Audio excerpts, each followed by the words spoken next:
ଜାତିସଂଘର ସଦସ୍ୟଭୁକ୍ତ ଦେଶ ସଂଖ୍ୟା 195। ପ୍ରତ୍ୟେକ ଦେଶର ରହିଛି ରାଜଧାନୀ। ସେଥିମଧ୍ୟରୁ ବେଶ କିଛି ଦେଶର ରାଜଧାନୀର ନାଁ ଆମେ ସମସ୍ତେ ସହଜରେ କହିଦେଉ, କିନ୍ତୁ ଏମିତି ଗୋଟିଏ ଦେଶ ଅଛି ଯାହାର ନାହିଁ ଆଦୌ କୌଣସି ରାଜଧାନୀ। ଏହି ଦେଶଟି ହେଉଛି ନାଉରୁ। ଛୋଟ ବଡ଼ ଦ୍ୱୀପକୁ ନେଇ ଗଠିତ ଏହି ଦେଶକୁ ବିଶ୍ୱର କ୍ଷୁଦ୍ରତମ ଦ୍ୱୀପରାଷ୍ଟ୍ର ବୋଲି ମଧ୍ୟ କୁହାଯାଏ। ଏହି ଦେଶଟି ଦକ୍ଷିଣ ପ୍ରଶାନ୍ତ ମହାସାଗରର ମାଇକ୍ରୋନେସିଆରେ ଅବସ୍ଥିତ। ଏହା ନୋରୁ ନାଁରେ ମଧ୍ୟ ପରିଚିତ। ପ୍ରାୟ 21 ବର୍ଗ କିଲୋମିଟର ବ୍ୟାପୀ ବିସ୍ତୃତ ବିଶ୍ୱର କ୍ଷୁଦ୍ରତମ ସ୍ୱାଧୀନ ଗଣତାନ୍ତ୍ରିକ ରାଷ୍ଟ୍ର ନାଉରୁ।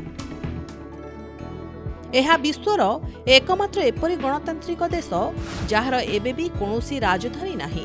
1977 ମସିହାରୁ ନାଉରୁରେ ଫସ୍ଫେଟ୍ ଖନନ ଆରମ୍ଭ ହୋଇଛି, ଯାହା ଏବେ ବି ଚାଲିଛି। ଏତେ ଅଳ୍ପ ଜନସଂଖ୍ୟା ସତ୍ତ୍ୱେ ଏଠାକାର ଲୋକମାନଙ୍କ ମଧ୍ୟରେ ଦକ୍ଷତାର କୌଣସି ବି ଅଭାବ ନାହିଁ।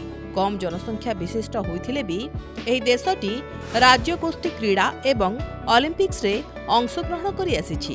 ଏହି ଦେଶର ସରକାରୀ ମୁଦ୍ରା ଅଷ୍ଟ୍ରେଲିଆନ୍ ଡଲାର। କୁହାଯାଏ ପ୍ରାୟ 3000 ବର୍ଷ ପୂର୍ବେ ମାଇକ୍ରୋନେସିୟ ଏବଂ ପଲିନେସିୟମାନେ ଏହି ଦେଶରେ ବସତି ସ୍ଥାପନ କରିଥିଲେ।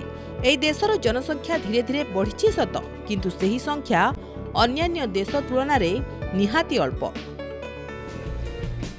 କୁହାଯାଏ ଏହି ଦେଶଟି ପ୍ରଥମେ 12ଟି ଉପଜାତିଙ୍କ ଦ୍ୱାରା ଶାସିତ ହୋଇ ଆସୁଥିଲା, ଯାହାର ପ୍ରମାଣ ମିଳେ ଏହି ଦେଶର ଜାତୀୟ ପତାକାରୁ।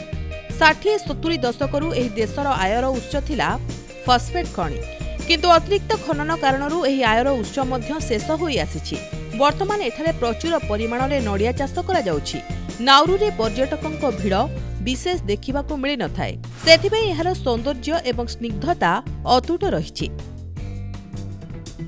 ବିଦେଶୀମାନଙ୍କ ଭିଡ଼ ବିଶେଷ ଜମୁନଥିବାରୁ ଏଠାକାର ଲୋକମାନେ ସ୍ୱାଚ୍ଛନ୍ଦ୍ୟରେ ଜୀବନଯାପନ କରିପାରୁଛନ୍ତି। ତେବେ ବିଶ୍ୱ ଉତ୍ତାପନର ପ୍ରଭାବ ମଧ୍ୟ ଏହି ଦେଶଟିକୁ ଧୀରେ ଧୀରେ ଗ୍ରାସ କରିବାକୁ ବସିଛି। ସମୁଦ୍ର ପତନ ଅଧିକ ହେଲେ ଦେଶଟି ସମ୍ପୂର୍ଣ୍ଣ ବୁଡ଼ିଯିବାର ଆଶଙ୍କା ସୃଷ୍ଟି ହୋଇଛି। ବ୍ୟୁରୋ ରିପୋର୍ଟ, ପ୍ରମେୟ ନ୍ୟୁଜ୍ 7 ଡିଜିଟାଲ।